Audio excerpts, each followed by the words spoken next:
Vay, ne yaman pis xəbər oldu bu. Zorrodu sən nənə. Camaat bu yaşda çiyinlərdə gedir, bu at belində gedir. Ay ürəyim, ay ürəyim. Ay,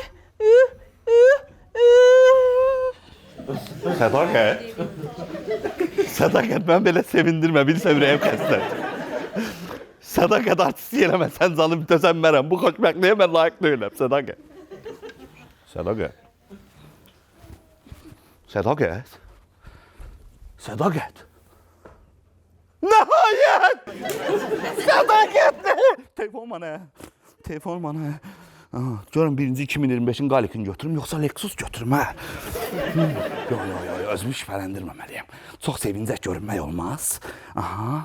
Deməli, skoruya zəng vururam ki, məndən şübhələnməsinlər də.